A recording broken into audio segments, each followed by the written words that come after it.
అంతర్జాతీయ వేదికలపై ప్రతిసారి కశ్మీర్ రంగాన్ని ఎత్తుకుంటూ పదే పదే భంగపడుతున్న పాకిస్తాన్కు ఐక్యరాజ్యసమితి భద్రతా మండలిలో భారత్ మరోసారి ఊహించని రీతిలో గట్టి గుణపాఠం చెప్పింది. ఐక్యరాజ్యసమితి వేదికగా సాయుధ ఘర్షణల్లో పౌరుల రక్షణ అనే అత్యంత కీలకమైన అంశంపై చర్చ జరిగింది. ఈ నేపథ్యంలో పాక్ ప్రతినిధి ఉద్దేశపూర్వకంగా ఆ చర్చను పక్కదారి పట్టించే ప్రయత్నం చేశారు. అంతర్జాతీయ చట్టాలు, ఉన్నత విలువల గురించి గొప్పలు చెబుతూ భారత అంతర్గత వ్యవహారమైన జమ్మూ కశ్మీర్ ప్రస్తావన తీసుకువచ్చి రాజకీయం చేయాలని చూశారు. దీనిపై భారత శాశ్వత ప్రతినిధి హరీష్ పర్వతనేని తీవ్రస్థాయిలో విరుచుకుపడ్డారు. సొంత దేశంలో ఉన్న ఆర్థిక, రాజకీయ వైఫల్యాలను కప్పిపుచ్చుకోవడానికే పాక్ నిరంతరం ఇతర దేశాలపై హింసను ప్రేరేపిస్తోందన్నారు.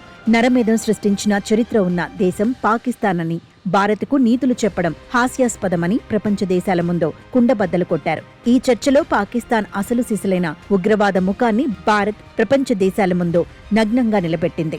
ఈ ఏడాది మార్చి నెలలో పవిత్రమైన రంజాన్ మాసంలో ఆఫ్ఘనిస్తాన్పై పాకిస్తాన్ సైన్యం జరిపిన అత్యంత ఘోరమైన వైమానిక దాడులను భారత్ ఈ సందర్భంగా గుర్తు చేసింది. కాబూల్లోని ఒక సాధారణ ఆసుపత్రిని లక్ష్యంగా చేసుకుని పాక్ జరిపిన పైశాచిక దాడిలో ఏకంగా 269 మంది అమాయక పౌరులు, రోగులు ప్రాణాలు కోల్పోయారని భారత్ ఆధారాలతో సహా బయటపెట్టింది. పవిత్ర మాసంలో ప్రార్థనలు ముగించుకుని వస్తున్న ఆఫ్ఘాన్ పౌరులపై బాంబుల వర్షం కురిపించడం పాక్ ఆర్మీ పిరికితనానికి, క్రూరత్వానికి నిదర్శనమని దుయ్యపట్టింది. పక్క దేశాల్లోని ఆసుపత్రులపై దాడులు చేస్తూ పౌరులను చంపే దేశానికి పౌరుల రక్షణ గురించి మాట్లాడే కనీస అర్హత లేదని భారత్ తీవ్రంగా ఎండగట్టింది. పాక్ సైన్యం గతంలో సొంత పౌరులపైనే చేసిన అత్యంత అమానవీయ ఘోరాలను భారత్ ఐక్యరాజ్యసమితి వేదికగా రికార్డుల్లోకి తెచ్చింది.